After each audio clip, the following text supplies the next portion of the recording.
이렇습니다. 우리 다 같이 함께 읽읍시다. 시작. 자존심보다 하평이 먼저다. 우리 여섯 명 인사합시다. 자존심보다 하평이 먼저입니다. 우리가 살아가는 데 있어서 자존심 때문에 많은 것을 잃은 사람들이 있습니다. 자존심을 내려놓으면 더 많은 것을 얻을 사람들도 있습니다. 우리 인생에서 가장 중요한 교훈은 자존심보다 하평이 먼저라는 것입니다. 사사기 7장에 보게 되면은 기드온과 그의 300명의 용사가 한밤중에 기습작전을 행하지 않습니까? 이 기습작전을 통해서 굉장히 큰 승리를 거두는 내용이 나옵니다. 그런데 승리를 거두었던 기드온과 300명 용사들의 손에 들렸던 것이 있는데 그 들고 있는 것이 무엇입니까? 무기입니까? 칼과 창과 방패입니까? 아니란 것입니다. 우리 사사기 7장 16절을 보겠습니다. 같이 시작. 300명을 세 대로 나누어 각 손에 나팔과 빙 항아리를 들고 항아리 안에는 횃불을 감추게 하고 그렇습니다. 기드온과 300명 용사가 손에 들고 있는 것이 있는데 무엇이라 했습니까? 나팔과 빙 항아리 그리고 빙 항아리 속에 횃불을 감추었다라고 했습니다. 이것을 보면은 어떻게 전쟁에 나간 사람들의 모습이라고 할 수가 있겠습니까? 근데 이것이 전쟁에 나간 사람 용사가 모습이 아닐지라도 하나님 말씀에 순종하여서 그들의 손이 무기를 든 것이 아니라 칼과 창을 들고 있는 것이 아니라 여러분 그들은 하나님의 말씀대로 나팔과 빙 항아리와 횃불을 가지고도 나가 승리할 수가 있었습니다. 바로 이것은 칼과 창과 무기를 들고 전쟁에 나가지 않더라도 하나님의 말씀으로 나가면 승리하게 되어 있다는 것입니다. 그 이유가 무엇입니까? 하나님께서 친히 함께 싸우시기 때문입니다. 아멘이십니까? 우리 7장 22절 상반절 말씀 보겠습니다. 시작. 300명이 나팔을 불 때에 여호와께서 온 그 원진영에서 친구들끼리 칼로 치게 하셨습니다. 다시 말해서 이 말은 무엇입니까? 그들이 하나님의 말씀을 듣고 그들의 나팔과 빙 항아리와 그 빙 항아리 속에 횃불을 감추고 전쟁에 나갔더니 하나님께서 친히 임하신 것입니다. 친히 임하셔서 어떻게 합니까? 바로 그곳에 있는 모든 미디안의 연합군들을 서로 자기들의 군인들끼리 싸워서 서로가 치고 그런 일이 벌어진 것을 말씀하고 있습니다. 여러분 하나님의 적군들이 들고 있는 칼이 기드온과 300명 용사의 칼이 되게 하셨다는 것입니다. 하나님은 기드온을 혼자 나가서 싸우라고 말씀하지 않았습니다. 너 혼자 나가서 이들을 물리치라고도 말씀하지 않았습니다. 또 하나님은 기드온과 300명 용사가 전쟁에 나갔을 때 기다리고 계시지도 않았습니다. 그러면 하나님은 어떻게 하셨습니까? 하나님은 그들과 연합하여서 싸우셨다는 것입니다. 이것이 하나님이 일하는 방법입니다. 하나님이 일할 때 사람을 사용하십니다. 여러분 이것이 너무나 중요합니다. 여러분이 일하는 모든 것은 나 혼자 일한다고 생각하기 때문에 때로는 힘들고 어렵고 벅이 없습니다. 어때 나 혼자 일한다고 생각하면 미디안 연합의 군대가 너무나 수요가 많아서 겁이 내서 싸울 용기조차도 나지 않을 것입니다. 근데 기드온이 하나님 말씀하거든요. 내가 함께 하겠다. 내가 싸우겠다. 하나님은 정말 사람의 방법이 아니라 하나님의 방법으로 전쟁에 나가게 하셨고 기드온과 300명 용사는 그 하나님의 방법을 사용했을 때 전쟁에서 승리하게 되었던 것입니다. 여러분 우리가 전략적 작전을 보십시오. 전술을 보면은 어떻게 전쟁에 나간 사람이 나팔을 들고 빙 항아리를 들고 항아리 속에 횃불을 감추어서 나갈 수가 있단 말입니다. 그렇게 전쟁에 나가서 싸운다면 여러분 어떤 결과가 있습니까? 인간의 생각할 때는 당연히 패할 수밖에 없습니다. 여러분 미디안 연합군은 13만 5천 명이 되는 엄청난 숫자입니다. 그런데 여러분 기드온은 몇 명이 데리고 전쟁에 나갑니까? 300명의 용사. 생각해보세요. 엄청난 숫자의 대결이에요. 상상도 되지 않은 거. 그냥 13만 5천 명이 300명을 에워싸서 점점 그 거리를 줄어들고 오면은 이 300명 용사는 죽을 수밖에 없습니다. 그 전쟁은 실패할 수밖에 없습니다. 방어할 수 있는 무기와 여러분 그걸 방어할 수 있는 체계가 없기 때문에 그들이 가지고 있는 것은 나팔과 빙 항아리와 그 안에 횃불이었습니까? 근데 어떻게 전쟁에서 이길 수가 있겠습니까? 여러분 어떤 분들은 혼자 싸우다 보면 불평하기도 하고 원망하기도 합니다. 그러나 그런 분들은 하나님이 나와 함께하지 않다고 생각하는 사람들이 대부분 그렇다는 것입니다. 그런데 하나님은요, 하나님이 여러분을 세우실 때 한 사람 한 사람과 연합해서 그 일을 행하기를 원하십니다. 오늘 또 우리가 예배드리는 이 순간에 하나님께서 연합해서 예배 드린다는 것입니다. 우리가 영적인 소리를 듣지 않지만 여러분의 찬송을 부를 때 천국과 천사가 함께 화답하는 역사가 일어날 것입니다. 여러분이 하나님께 기도를 올릴 때 천사가 여러분의 기도를 향단에 담아서 하나님 앞에 들림받는 줄 믿습니다. 여러분 어떤 분이 그러더라고요. 말씀을 들 때 예전에 있었던 그 교회에서 제가 설교하는데 어떤 분이 환상을 보았다는 거예요. 환상을 보았는데 목사님 주변에 천국과 천사가 확 서 있어서 진정 저에게 힘을 더하는 것을 환상 예배 중에 보았던 것입니다. 이것은 무엇입니까?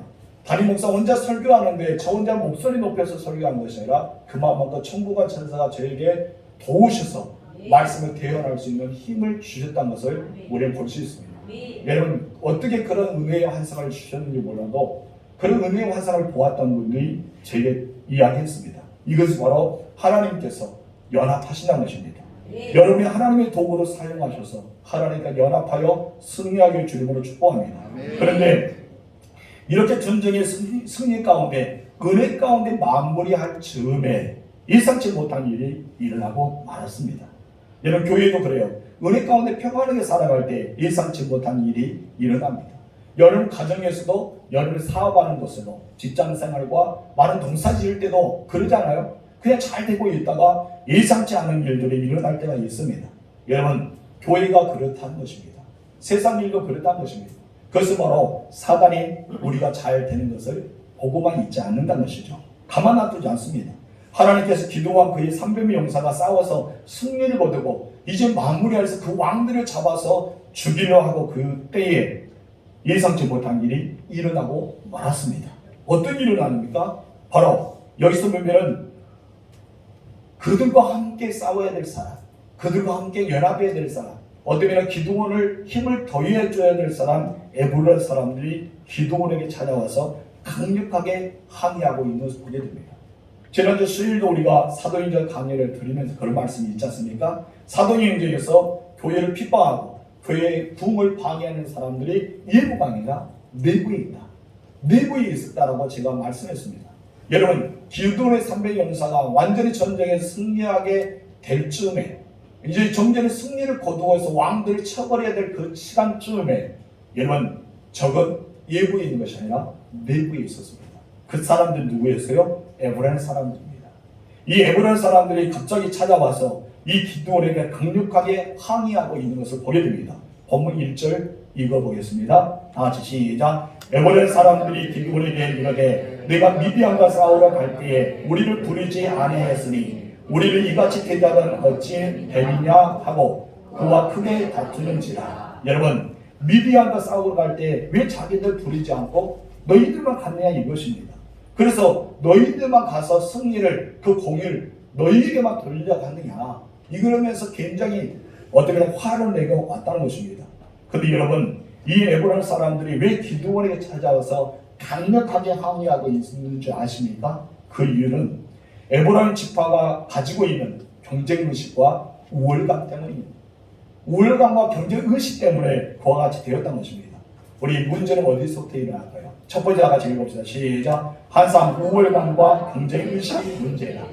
여러분 성도들 하나가 되지 못한 것. 초대교회가 그 박해가 교회 안에서 그리고 부흥을 방해하는 데 있어서 왜 교회 안에서 일어나게 되는지, 함께 살고 있는 직장에서 함께 사업하고 있는 동료에서 어떤 여러분이 농사짓는 그곳에서 가정에서 왜 문제가 발생하는지 그것은 바로 이 문제 때문입니다. 항상 우월감과 경쟁의식 때문이라는 것이죠. 그렇다면 우월감은 어떤 말일까요? 국어산전을 찾아보면 우월감이 이런 뜻이 있습니다. 다시 읽어봅시다. 시작. 스스로 남보다 뛰어나다고 여기는 생각이나 느낌이 나는다. 내가 너보다 뛰어나다.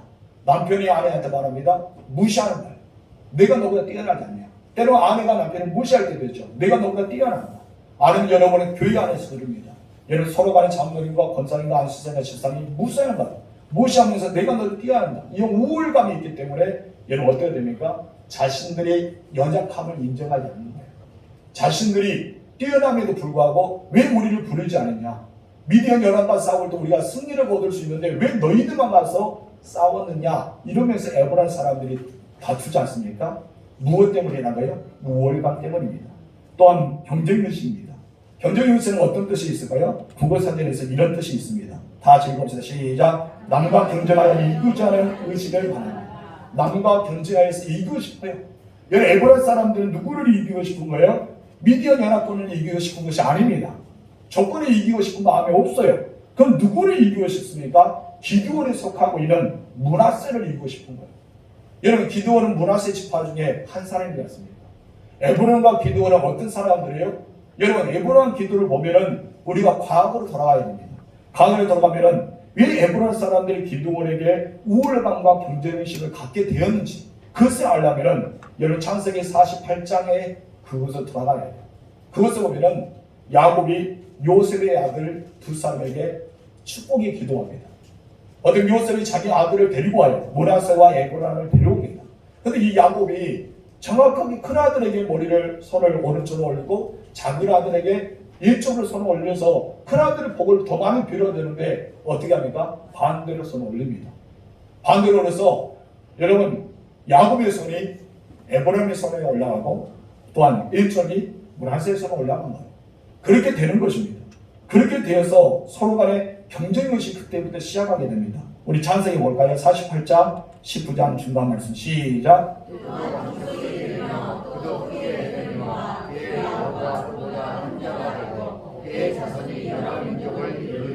아멘. 여기서 보면 형이 누구였습니까? 므낫세였습니다. 조금 전에 제가 잘못 설명한 건데 형이 므낫세예요. 그렇기 때문에 형이 위에 손에 올라간 거예요. 에브람이 둘째였습니다. 그렇기 때문에 야곱의 오른손이 에브람에 올라간 거예요. 에브람이 형보다 뛰어난다고 야곱이 설명하잖아요. 이 말씀 때문에 이 에브람 자손들은 늘 생각하면서 우리는 므낫세보다 나아야 돼. 우리는 므낫세보다 더 큰 복을 받아야 돼. 우리는 형이었던 므낫세보다 더 뛰어나야 돼. 이런 생각의 의미가 가지고 있기 때문에 그들 마음속에는 여러분 이스라엘이 이긴 것이 문제가 아닙니다. 미디안 전쟁에 나가서 이 연합군을 싸워서 부수는 것이 문제는 아니었던 것입니다. 그럼 어떤 문제입니까? 형제간의 문제, 혈육의 문제, 어쩌면 형제간의 집안 문제였던 것이죠. 한마디로 우월감과 경쟁의식이 너무나 강하다 보니까 이 므낫세에 속한 기드온에게 전쟁에 나가서 승리했다는 이 소식을 듣자마자 뭐가 상하기 시작한 거예요? 자존심이 상하기 시작한 거예요. 굉장히 자존심이 상하기 시작한 것입니다. 그런데 여러분 사실이요, 에브론 지파는 미디안에 나가서 싸울 만한 힘, 물리칠 수 있는 힘과 용기가 없었습니다. 왜 그럽니까? 여러분 기드온이 다 불렀잖아요. 모든 지파에게 알렸잖아요. 와서 같이 싸우자고. 그런데 여러분 그들은 오지 않았어요. 그럼 나중에 무엇입니까? 왜 우리를 부르지 않느냐 이거예요. 여러분 기드온이 부르지 않았을까요? 나팔을 부르기 때문에 몇 명 사람이 와서 각 사람에게 전단을 보내서 모든 이스라엘 사람에게 전단들을 보냅니다. 하나님께서 이렇게 말씀하셔서 싸우겠다. 그런데 왜 에브론 사람들이 기드온에게 말을 듣지 않고 나오지 않았을까요? 이 경쟁의식 때문에. 자기들의 자존심 때문에 그랬단 말이에요. 왜 사사가 에브론 자손이 나오지 않고 므낫세 지파에 나왔을까? 왜 지도자가 에브론 자손의 지파에서 나오지 않고 므낫세 지파에 나왔을까? 그런 경쟁의식이 그들에게 있어서 어떤 자존심이 굉장히 컸다는 것을 우리가 보게 됩니다.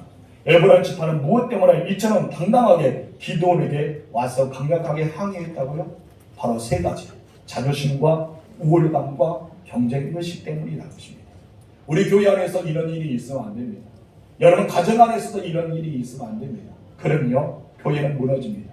그리고 가정에서도 무너지고 나는 것입니다. 물론 경쟁의 의식은 서로 간에 유익하고 좋은 때도 있습니다. 그러나 지나친 이 경쟁의식 때문에 이런 관계가 악화되지 않습니까? 너무나 지나치게 경쟁하다 보니까 우정이 깨지고 많은 것을 보게 됩니다. 지나친 경쟁은 사람들을 굉장히 힘들게 만들고 내 주변에 있는 사람을 떠나게 만들 수밖에 없는 것이 바로 경쟁의식입니다.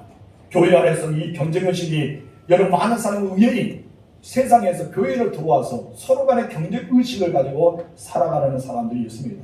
심지어 대형교회는 어떻습니까? 부목사님들께 경쟁을 부려요. 각 부서를 보면서 여러분 경쟁을 부르는 그런 기관들이 있습니다. 그래서 여러분 대형교회 오면은 교회학교나 아니면 초등학교나 서로 간 경쟁에서 어디는 부흥하고 어디는 약해지고 하면서 경쟁을 하면서 여러분 선의의 경쟁이 아니라 좋지 않았던 그런 이렇게 우월감과 어쩌면 자기 자존심을 상하게 하는 그런 경쟁의식을 보일 때가 너무 많다는 것입니다. 교회는요 경쟁하는 것이 아닙니다. 따라합시다. 교회는 경쟁하는 것이 아니다. 여러분, 교회가 경쟁함이 어떻게 되어 있습니까? 세상과 다를 바가 없지 않습니까? 사도 바울은 교회는 이런 것이라면서 고린도전서 12장 12절에서 설명합니다. 다 같이 읽읍시다. 시작. 몸은 하나인데 많은 지체가 있고 몸의 지체가 많으나 한 몸인과 같이 그리스도 그리스도라. 여러분, 우리들은 한 지체란 한 몸이란 것입니다. 여러분들 누구 몸에 붙어있는 사람이요? 예수 그리스도. 교회는 예수 그리스도의 머리가 되잖아요. 너희는 각 몸이다, 각 마디다. 그리고 너희들은 무엇이다? 각 지체이다라고 합니다. 우리 성도들은요, 각 마디고 각 지체입니다. 여러분은 예수 그리스도의 머리를 가지고 각 지체에 따라서 어떤 사람은 손의 역할, 어떤 사람은 발의 역할, 어떤 사람은 입의 역할, 어떤 사람은 눈의 역할, 코의 역할, 각각 다른 역할을 하고 있다는 것입니다. 그런데 여러분, 문제는요, 서로 간의 지체의식이 없기 때문에, 서로가 한 몸이 되지 않기 때문에, 서로 경쟁하기 때문에 문제가 발생하고 있다는 것입니다. 그러면서 26절에 이렇게 말합니다. 다 같이 시작. 만약 한 지체가 고통을 받으면 모든 지체가 함께 고통을 받고, 한 지체가 영광을 얻으면 모든 지체가 함께 즐거워합니다. 그래요, 이 말이지 않습니까? 여러분이 어디 가서 말을 잘했다고 생각해 보세요. 입을 통해서 말을 잘하잖아요. 그리고 여러분 옆에 있는 손과 발이 무엇입니까? 저 입이 때문에 내가 억울해 죽었다고. 왜 내가 입이 되지 않았는지 모르겠다고. 그런 말은 내 몸뚱아리겠습니까? 내가 말을 잘해서 사람들 앞에 서면 모든 내 몸이 영광을 받는 것입니다. 내 몸의 모든 것이 칭찬받는 거예요. 그것을 말하고 있는 것입니다. 교회는 어떤 것입니까? 교회는 경쟁하는 것이 아닙니다. 서로의 부족한 부분을 도와주는 지혜와 또 함께 살아가는 협력체가 되어야 된다는 것입니다. 그래서 성경에서 교회를 가지고 예수님의 지체이냐 그리스도의 몸이다라고 말합니다. 우리들의 손이 여러분의 발에게 경쟁한다면 어떻게 될까요? 여러분의 입이 여러분 눈과 경쟁한다는 것을 보셨습니까? 여러분, 어느 날 일어났더니 이 눈이 절대 떠지지 않은 거예요. 왜 떠지지 않느냐 했더니 내가 뜨면은 내 발이 움직이니까 발이 배기 싫어서 나 절대 눈을 안 떠. 여러분, 그런 눈이 어디 있어요? 없지 않습니까? 여러분, 발이 어느 날 손이 싫어서 발이 그럽니다. 나 절대 아무도 안 가. 왜 아무도 안 가냐? 이 사람 가서 컵을 쥐어서 맛있는 음식 먹으면 입과 몸이 행복감을 느낀다는 거예요. 그렇기 때문에 내 발은 무시하고 손만 영광을 돌린다는 것입니다. 그래서 여러분, 그 사람이 발이 움직이지 않는 거예요. 여러분, 얼마나 어리석습니까? 그럼 누구만 손해입니까? 자기만 손해입니다. 여러분의 경쟁의식을 가지고 살아간다면, 여러분들 서로 간에 우월감 속에 살아간다면 피해는 누구께 갈까요? 바로 예수 그리스도에 갑니다. 교회에 피해가 있다는 것입니다. 여러분, 이런 일이 없어야 됩니다. 왜 이런 일을 바랍니까? 한 몸이기 때문에 그럴 수 없습니다. 교회도 여러분 한 몸이라는 줄 믿습니다. 그런데 왜 교회 안에서 상대적인 우월감을 가지고 남을 무시할 수밖에 없을까요? 바로 본문에 나오는 에브라임 사람 같은 사람들이 있기 때문입니다. 학교의 직장에서 선의의 경쟁이 있을 수 있습니다. 그것을 통해 더 발전하고 좋은 경쟁을 할 수가 있지 않습니까? 그러나 지나친 경쟁 의식 때문에 서로의 상처를 줍니다. 지나치는 우월감 때문에 사람들이 무시할 때도 있습니다. 나의 자존심 때문에 사람들이 힘들게 할 때도 있지 않습니까? 특히 하나님의 사람들은요, 더욱더 그러면 안 된다는 것입니다. 그리고 어떻게 살아야 되나요? 우리 두 번째 다 같이 읽읍시다. 시작. 자존심을 내려놓고 상대를 높여라. 여러분, 자존심을 내려놓고 상대를 어떻게 해라? 높여라. 여러분, 하나님의 사람들의 그 일을 행해야 되지 않겠습니까? 싸움이 그 일이 끝나는 순간 갑자기 어느 사람들이 나타났다고요? 에브라임 사람. 싸움에 동참하지도 않았던 그들이 나타나서 기드온을 찾아서 강력하게 항의하게 됩니다. 기드온은 얼마나 당황스러울까요? 굉장히 당황스럽겠죠. 전쟁이 나거나 부르더니 그들은 오지도 않고 참여하지도 않고 아무 응답이 없어서 하나님께서 그 많은 사람을 다 내보내고 이러면 마지막 300명 가지고 포도시 이기고 있는데 마지막 대전에서 싸워서 이겨야 되는데 갑자기 이렇게 자기 집안 사람들 와서 이야기하고 있는 것입니다. 여러분, 얼마나 당황스럽겠습니까? 그런데 여러분, 기도원을 보시기 바랍니다. 역시 하나님은요, 사람을 보는 눈이 있습니다. 따라서 하나님은 사람을 보는 눈이 정확하다. 여러분, 하나님은요, 정확한 것이 없어요. 정말 정확합니다. 정확하지 않은 것이 없습니다. 하나님은 정말 겸손한 사람을 사용하잖아요. 만약 기도원이요, 전쟁하는 순간 왕을 앞에 지금 이제 미디안 정권의 군사들 이 모든 이끄는 왕들을 지금 이제 처부수러 가는 마지막 순간이었습니까? 마지막 순간에 기드온이 화가 나서 자기도 자존심이 올라가고 정말 이 사람들 가만두지 않겠다면서 이 에브라 사람과 싸웠다고 생각해보세요. 그러면 미디안 연합과 싸우면 어떻게 됐습니까? 여러분 실패로 돌아가고 합니다. 기드온이요, 이 에브라 사람과 다투었다면요 아무것도 되지 않는 거예요. 그러면 누구가 좋아하는 거예요? 미디안 연합군의 왕들만 좋아할 뿐입니다. 이것 봐라, 우리의 거의 90% 전쟁을 이겨놓고 지그들끼리 싸우네. 너무나 좋다라고 할 거 아닙니까? 여러분 그런데요, 이 기드온이요 겸손하고 지혜로 말을 하게 됩니다. 2절 보시기 바랍니다. 이렇게 지혜롭게 말합니다. 시작. 기드온이 그들에게 이르되 내가 이제 한 일이 너희가 한 것을 비교가 되겠느냐. 에브라임의 끈물 포도가 아비에셋의 끈물 포도가 같지 아니하냐. 아멘. 굉장히 지혜롭지 않습니까? 왜 너희들과 우리 다투느냐. 내가 행한 일보다 너희가 한 것과 어떻게 비교가 되겠냐 이거야. 에브라임 끝물이, 끝물의 포도는요 별로 좋지 않은 거잖아요. 마지막에 이러면 그 포도가 얼마나 좋겠습니까? 그런데 여러분 아비에셀의 마물의 포도, 먼저 땄던 포도보다 너희들의 마지막 포도가 더 좋다 이거예요. 그렇게 만건 칭찬입니다. 한마디로 이것은 무엇입니까?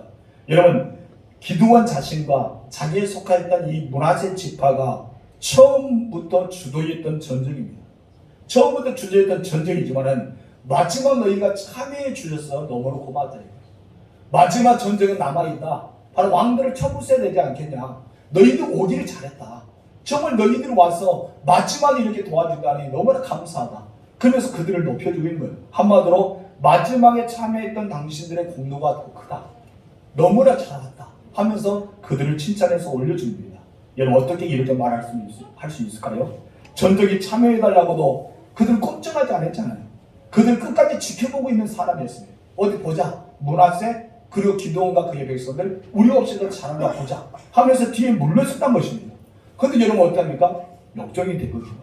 300명의 용사로 13만 5천을 무찌르기 시작하거든요. 하나님이 개입하셔서 소나와 칼길 자기들 동료끼리 싸우기 시작하거든요. 이것은 누가 됐습니까? 에브라임들에서 막 우월감이 올라오는 것입니다.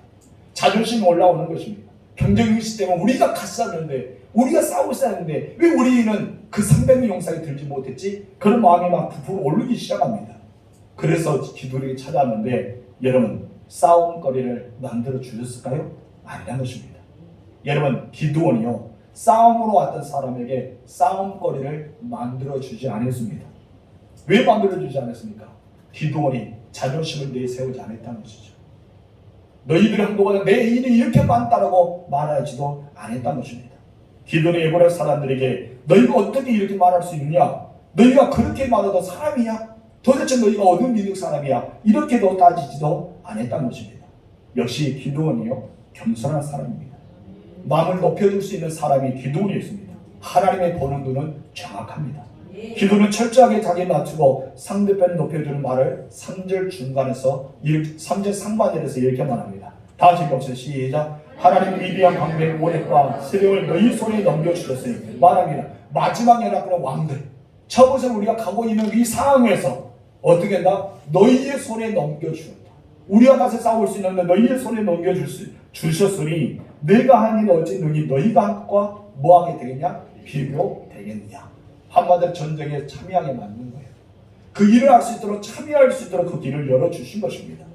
여러분 기드온이 에브라임 사람에게 내가 한 일보다 당신의 한 일이 더 크다고 그를 높여주기 시작합니다. 누가 봐도요 기드온에 속한 므낫세 지파가 공로가 컸잖아요. 전쟁에 싸워서 거의 다 이겼잖아요. 어쩌면은 이 에브라임 사람들은 와서 말할 자격이 없어요. 왜 우리를 부르지 않느냐 그렇게 말할 수도 없습니다. 그러나 여러분 기드온은 그렇게 말하지 않았다는 것입니다. 설령 그들이 오더라도 여러분 어떻게 합니까? 그들을 세울 수밖에 없었다는 것을 보게 됩니다. 왜 그랬을까요? 기드온의 겸손과 칭찬이 마음속에 있었기 때문입니다. 여기 교회 안에서 그럽니다. 교회도 헌신하고 희생하지 않고 영광만을 받기를 원하는 사람들도 때로 있습니다. 남이 하는 것을 못마땅해 하면서 자기가 하는 모든 일이 다 옳다라고 주장하는 사람이 있습니다. 그래 여러분 우리들은 교회 안에서 그래서는 안 된다는 것입니다. 기드온은 자신의 자존심을 내려놓았습니다. 겸손하게 에브라임 사람들을 향해서 칭찬을 아끼지 않았습니다. 만약에 기드온이 자존심 때문에 에브라임 지파가 너희가 한 일은 뭐가 있느냐? 싸우러 할 때 너희가 한 명이라 나왔느냐? 너희가 지금 현재 이따위한 말로 나에게 이렇게 말할 수가 있느냐라고 했다면 어떻게 될까요? 지금 이제 미디안 연합군의 왕들을 지켜보고 있는 가운데 앞서 이야기했던 것처럼 서로 식국받고 싸우는 엄청난 여러분 형제간의 집안의 싸움이 일어나고 말았을 것입니다. 성도 여러분, 자존심과 자존감은 다른 역할입니다. 이 자존심과 자존감은 엄청난 차이가 있습니다. 여러분 자존심은 어떤 뜻이 있을까요? 우리 다같이 읽읍시다. 시작. 남에게 굽히지 않고 스스로 가치나 풍의를 지키려는 마음이다. 여러분 다른 사람이 나를 어떻게 볼까? 이것이 중요합니다. 다른 사람의 시선을 보는 거예요. 그럴 때 남에게 굽히지 않고 스스로 자기의 가치와 품위를 나타내야 되기 때문에 상대편에게 모든 사람이 나를 잘 보여줘야 돼요. 여러분 이것은 있습니다. 그렇다면 자존감은 어떤 뜻이 있을까요? 다 같이 시작. 스스로 품위를 지키고 자기를 존중하는 마음이다. 한마디로 내가 나를 판단하는 것입니다. 내가 나를 보는 거예요. 다른 사람 나를 보는 판단이 아니라 내가 나를 보면서 나를 판단하는 것을 말합니다. 그럴 때 스스로 내 스스로 나의 품위를 지키고 내 스스로 나를 존경하면서 나를 세워나가는 것이 무엇입니까? 자존감입니다. 그러나 여러분 자존심 무엇이고요? 남이 나를 어떻게 판단할까? 시선이 남에게 있는 것입니다. 그렇기 때문에 남이 나를 판단해 줘야 돼요. 이것을 가지고 있는 사람은 어떻습니까? 자존심이 센 사람들은요, 다른 사람이 이 사람을 칭찬해 준 것을 못 봐요. 왜 못 봐요? 자존심이 상하거든.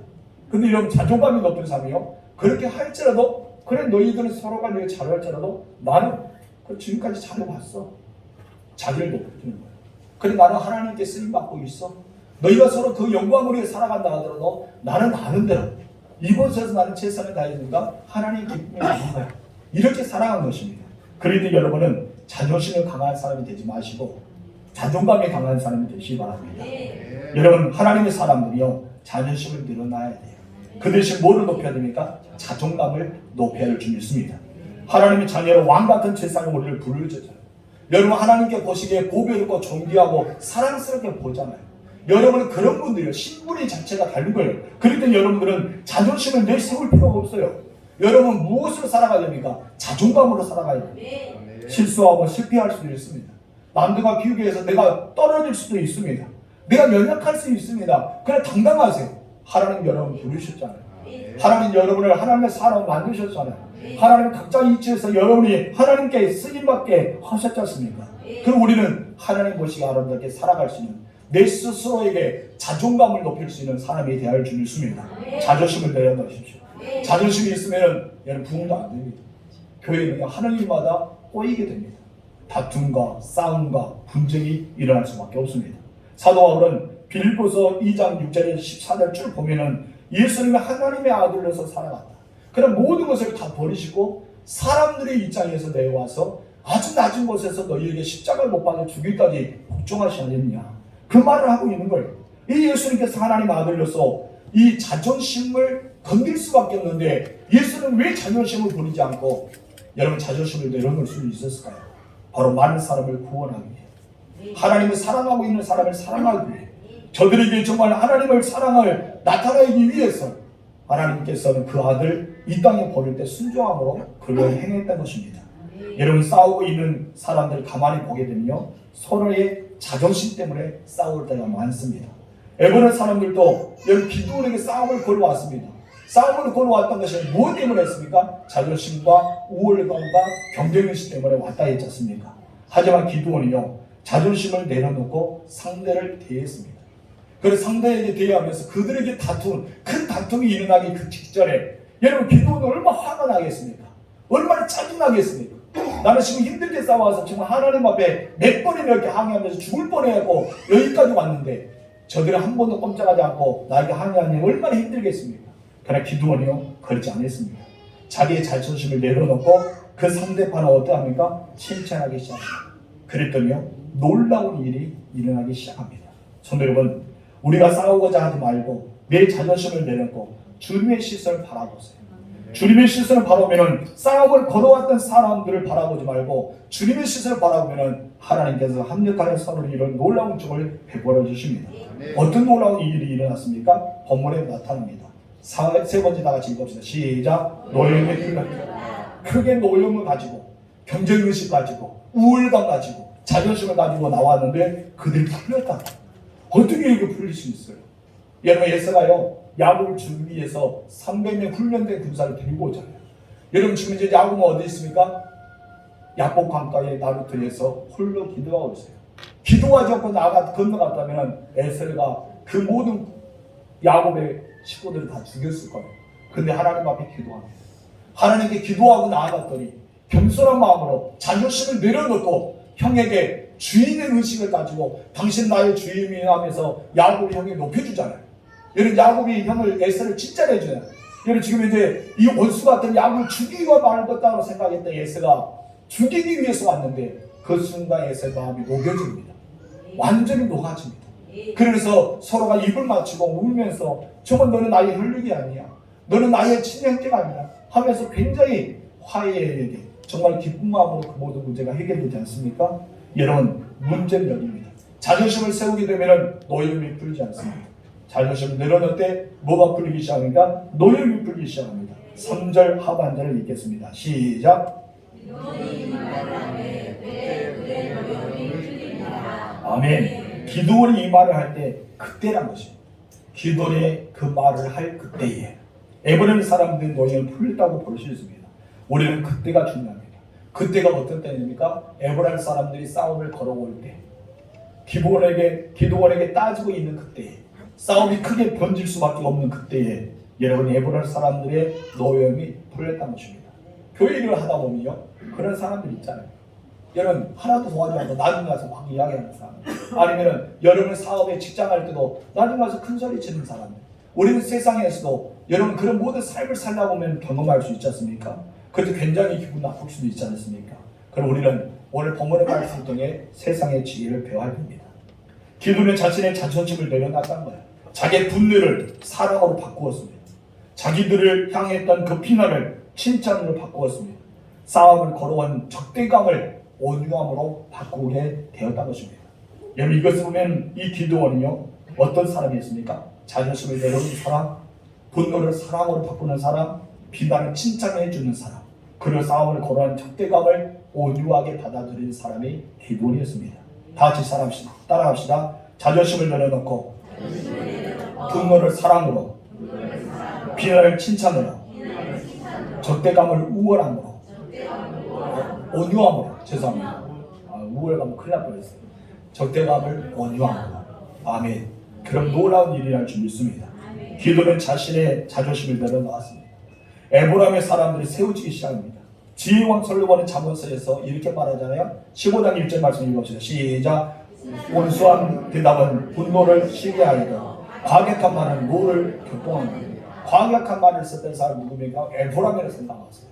그렇다면 온수한 말을 했던 사람 누굽니까? 바로 기도원입니다. 온수한 대답은 분노를 쉬게 합니다. 과격하게 말하는 사람들은 노를 교통하게 만든다는 것입니다. 어느 부부가 싸움을 일어났습니다. 싸움을 시작해요. 대부분 부부 싸움 잘하잖아요. 가끔 보면 싸웁니다. 근데 싸우다 보면 하찮은 거, 정말 즐겁게 잠으로 싸우지 않습니까? 서로 싸우다 보면 이런 자존심을 건드기 시작해요. 그래야지 내가 이길 것 같으니까. 자존심을 건드기 시작하면 서로 이 자존심을 건드리다 보니까 그 싸움이 어떻습니까? 작은 것이 큰 싸움이 되고 맙니다. 그 중에서 우리가 보면은 부부지의 신앙이 좋은 사람, 아니면 좀 더 성숙한 사람이 자기 자존심을 내려놓고 그 사람을 세워진다면 싸움은 빨리 끝나겠죠.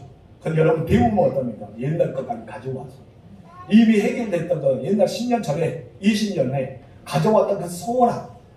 어떤 여자분은 어떤 자매가 내가 아이를 가졌을 때 맛있는 거 사온다는데 그 사오도 않고 그러지 말고 막 그것까지 갖고 가. 내가 얘기 나고 힘주고 있는 너희는 어땠냐? 너는 지금 이제 나하고 온다 하고 너는 다른 데 가고 술 마시고 있지 않느냐? 그래서 그럴까지 막 이야기하면 어떡합니까? 문제는 커지기 시작합니다. 세상에 내가 술 먹고 나서 속 시다 죽겠는 너는 뭐 화장품 이런 바르고만 뭐 어디 커피 마신다고 뭐 그래 해장국도 안 끓여주고 나가봤다 하고 그래서 남자는 뭐 그러잖아요. 그러면서 뭘 점점 옛날 걸 가지고 지금 현재 작은 걸 갖고 오면 빨리 해결할 수 있는데 옛날 것을 가지고 오다 보니까 어떡합니까? 점점 부풀어질 거예요. 왜 부풀어집니까? 자존심을 건들거든요. 옆사람의 자존심을 건들거든요. 그래서 나중에 어떡합니까? 막막까지 하게 됩니다. 나중에는 견딜 수 없는 큰 싸움이 일어나고 마는 것입니다. 여러분 하나님의 사람들도요, 여러분 예수 믿는 사람들도요, 부부는 싸울 수 있어요. 여러분 싸울 수 있잖아요. 여러분 싸울 수 있어요. 그러나 여러분 서로 간에 안 싸우면 좋겠지만 싸운다면 자존심을 조금만 건드리세요. 이왕이면 자존심을 건드리지 마면 좋은데 그러지 못하잖아요. 조금만 건드려주세요. 아니면은 먼저 믿음이 좋은 사람이라 생각하면, 아니면 먼저 믿음이 성숙하다 생각하면 먼저 내려놓고 세워주세요. 그래, 당신은 잘했어. 나도 알아, 내가 실수하는지 하면서 좀 세워지면 더 좋지 않을까. 제가 그러고 싶어서 말한 것입니다. 저도 마찬가지거든요. 저도 사람이기 때문에. 우리는 문제가 이렇습니다. 세상에서 가장 강한 사람이 누구라고 생각하십니까? 세상에 가장 강한 사람이 누구라고 생각하십니까? 온유한 사람입니다. 어떤 사람이에요? 온유한 사람. 세상에서 가장 무서운 사람이 또 누구일까요? 세상에 가장 무서운 사람, 온유한 사람입니다. 성경 보면요, 하나님께서 이 땅에서 가장 온유한 사람, 모든 지면에 뛰어난 사람 중에 온유하다고 평가 내렸던 사람이 있습니다. 누굴까요? 모세입니다. 모세가 그래요. 우리 민수기 볼까요? 12장 3절 시작. 이 사람 모세는 온유함의 지면의 모든 사람보다 강하다. 모세가 처음부터 온유했을까요? 아닙니다. 하나님 만날 때부터 훈련과 연단을 받은 뒤에부터 계속해서 온유함이 나타납니다. 모세는요, 다 일찍했습니다. 분을 참지 못합니다. 의를 보면, 부의를 보면 정말 그 부의를 가만 놔두지 않은 사람이 모세였습니다. 그런 사람이 하나님을 경험한 뒤에 온 지면에서 뛰어날 정도로 온유하게 됩니다. 많은 사람이 불평하고 원망하고 불순종하잖아요. 막 모세를 항의하잖아요. 네가 우리를 미장이 없어서 애굽에 데려갔냐 하면서 모세에게 비난하잖아요. 모세는 어떻습니까? 화를 내지 않고 하나님 앞에 나서 엎드립니다. 하나님, 저 사람들이 이렇게 하고 있습니다. 어떻게 좋겠습니까? 그럴 때 하나님 무엇입니까? 지팡이를 손을 들고 반성에게 내려서라. 폭이 때였답니까? 너는 지팡이 들고 손을 올려 기도하라. 하나님의 말씀은 늘 그들의 행합니다. 그때 놀라운 역사가 일어나지 않습니까? 모세는 화를 낼 필요가 없었어요. 하나님께 아뢰면 되었기 때문에. 그래서 모세는 온 지면에 온유함이 더했다고 말합니다. 예수님도 마태복음 5장 5절 산상수훈에서 이렇게 가르치고 있습니다. 시작. 온유한 자는 복이 있나니 그들이 땅을 기업으로 얻을 것입니다. 아멘. 아브라함이 자기 아내 사라가 죽잖아요. 처음으로 가나안 땅에 들어가서 땅을 자기 땅으로 만듭니다. 왜 사람들이 그 땅을 이방인들에게 내어줄 수 있을까요? 이스라엘 그 지역의 가나안 사람들이요, 절대 이방인들의 땅을 줄 사람들 아니에요. 자기의 이 가족의 분기를 다른 사람이 줄 사람이 아닙니다. 근데 왜 죽었을까요? 아브라함의 온유함 때문에, 아브라함의 진실함 때문에, 아브라함이 보였던 하나님과 동행했던 그 은혜 때문에 전혀 땅을 줄 수 없는 내버려 땅을 주었던 것을 우리가 보게 됩니다. 여러분, 이것이 바로 은혜입니다. 여러분의 세상에는 과격한 언어들이 얼마나 많습니까? 특히 전라도는 더 심하잖아요. 저는 여러분 임자도 깡천에 태어났습니다. 그렇기 때문에 저는 절반이 다, 아니 3분의 2 정도가 여기 있을까요? 말만 하면 친구들이 여기요. 시작에서부터 하면서 욕으로 시작해 욕으로 끝납니다. 저는 그것이 그런 줄 알았어요. 당연히. 왜 그러냐면 임자에서 태어나서 고등학교까지 잘하더래요. 근데 신학교 가니까 어떤 자매가 현재님 욕을 그렇게 많이 하세요. 저 깜짝 놀랐어요. 그렇게 이야기해요. 나는 욕한 것이 아니라 뭐 했는데? 말을 했는데 누가 보면 나는 욕하는 거예요. 나는 생활 속에 욕이었잖아요. 근데 제가 그때부터 보기 시작하니까 우리가 욕을 사고 있다는 거예요. 과격한 말을 쓰고 있다. 왜 과격한 말을 쓸까요? 참으로 우리는 그런 삶을 살고 있습니다. 그럼 우리는 자존심이 상해도요, 어떤 말을 써야 됩니까? 온유한 말을 써야 됩니다. 여러분, 유수한 말을 쓰세요. 기도인과 모세가 우리 같은 사람들입니다. 그런데 어떻게 자신에게 찾아와서 비난하고 불만을 표출하는 사람은 에브론 사람에게 그렇게 할 수 있었을까요? 여러분, 궁금하죠? 여러분, 이것은 바로 상대방을 높여주었어요.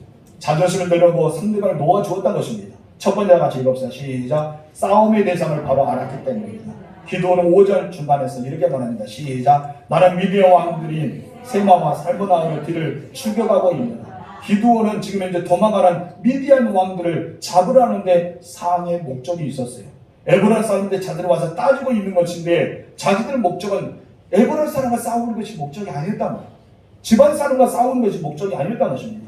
기드온은 싸움의 대상이 누구인지 분명히 알고 있었습니다. 싸움은 잘하는 것도 중요하지만 누구와 싸우는 것이 더 중요합니다. 한마디로 싸움의 대상을 알아야 된다는 것입니다. 여러분은 싸움의 대상을 바로 알 때 우리는 승리할 수 있습니다.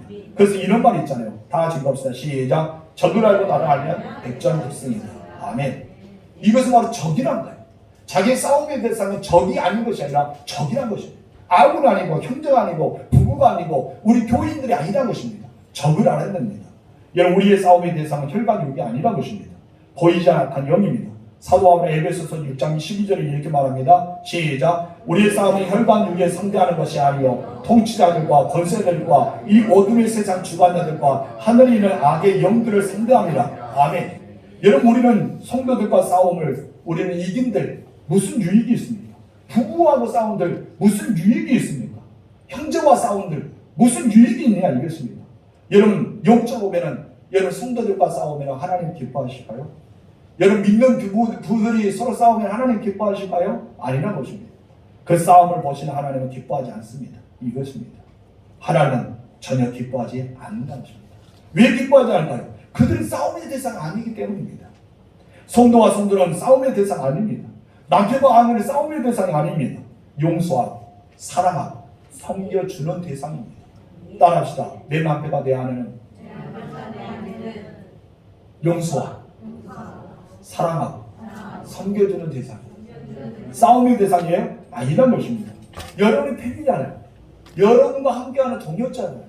나와 평생 동안 함께 살아가야 될 내 가족 아니지 않습니까? 우리 교회도 그럽니다. 우리 여러분 모두가 천국 갈 때까지 함께 가지 않습니까? 성도 여러분, 우리의 싸움의 대상을 바로 할 때 싸움에서 이깁니다. 그리고 하나님이 기뻐하십니다. 그래서 우리는 언제나 분별할 수 있는 사람이 되어야 할 줄 믿습니다. 그러나 우리는 싸움의 대상을 모을 때가 있어요.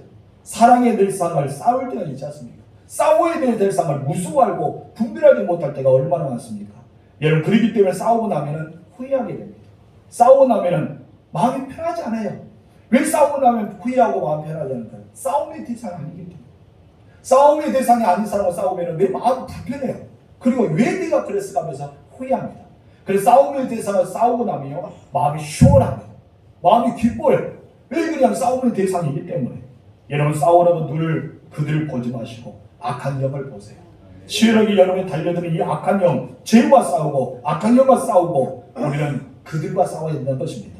우리는 주변의 사람들과 사랑하고 긍휼히 여길 수 있는 대상과 싸워서는 안 되는 것입니다. 우리의 씨름은 혈과 육에 상대한 것이 아니다. 통치자들과 권세자들과 이 어둠의 세상 주관자들과 하늘이란 악한 영이라고 말하고 있습니다. 두 번째 다 같이 시작. 자존심보다 한목이 먼저이기 때문이다. 만약 그 상황에서 기도원이 싸움을 내고 화를 냈다면 어떻게 됐습니까? 같은 나라까지 큰 싸움이 일어나고 말았습니다. 기도원은 자존심보다 동력간의 한목을 먼저 선택했습니다. 한목이 먼저임을 알았습니다. 예수님도 마태복음 5장 23절에서 24절에 이렇게 말씀하십니다. 시작. 거론의 예물을 제단에 드리려다가 거기서 내 형제에게 원망 들을 만한 일이 있는 것이 생각나거든 예물을 제단 앞에 두고 먼저 가서 형제와 화목하고 그에 와서 예물을 드리라. 여러분 이 말씀 너무나 중요합니다. 사실 하나님의 사람들에게는 예배보다 더 중요한 것이 없습니다. 하나님의 드림보다 더 중요한 것이 없습니다.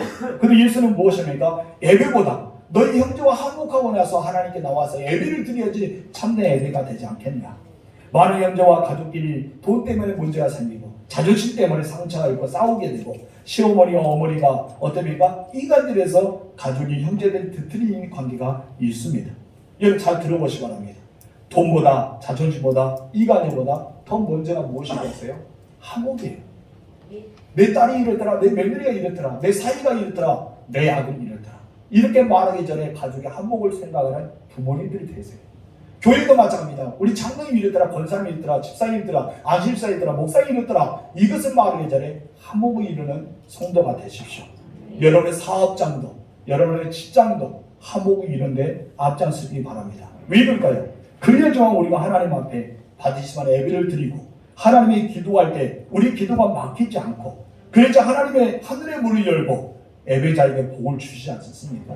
기도자에게 응답을 주지 않습니까? 우리는 이것이 성경 말씀하는 답이잖아요. 근데 우리는 그렇지 못하기 때문에 하늘이 닫혀버리잖아요. 나에게 싸워야 했던 복이 내려오지 않잖아요. 내가 하나님께 기도한다 해도 기도가 응답되지 않잖아요. 왜 그렇답니까? 싸움의 대상을 모르기 때문에. 정확히 알아야 되는데 우리는 자존심보다 한복이 더 중요하다는 걸 알아야 되는데 출세보다 합평이 먼저는 알아야 되는데 돈보다 이기심보다 이간질보다 한복이 먼저인 것을 알아야 되는데 그것을 모르고 반대로 돈과 자존심, 이간질, 세상의 출세 이것만 알아야 된다. 한복과 합평은 사라지고 만난 것입니다. 우리가 먼저가 무엇입니까? 합평입니다. 먼저가 무엇입니까? 화목입니다. 먼저가 무엇입니까? 평안입니다. 여러분 가정의 먼저가 무엇입니까? 행복입니다. 우리 모든 삶 속에 그렇게 살아야 하지 않겠습니까? 그래야 하나님께서 여러분의 예배를 받으십니다. 아멘. 그래야 내 기도가 막히지 않습니다. 아멘. 그래야 하나님의 하늘의 문을 열고 예배자에게 복을 주시고 기도자에게 응답해 주십니다. 아멘이십니까? 성도 여러분, 하나님과 나 사이에 어떤 것으로 가로막는 일이 없어야 됩니다. 하나님은 우리에게 복을 주시고 싶어합니다. 마음껏 부어주고 싶어합니다. 근데 하늘문이 열리지 않으면 복이 들어오지 않잖아요. 하늘문이 닫혀버리면 기도가 응답되지 않잖아요. 여러분 하늘문을 열으십시오. 그러기 위해서는 자존심을 상하더라도 화목이 먼저입니다. 자존심이 상하더라도 화평이 먼저입니다. 그런 삶을 살아서 복 있는 삶이 되길 바랍니다. 오늘 나는 오늘 찬양하면서 예배를 마치도록 하겠습니다. 설교를 마치겠습니다. 내가 먼저 손내지 못하고 찬양하겠습니다.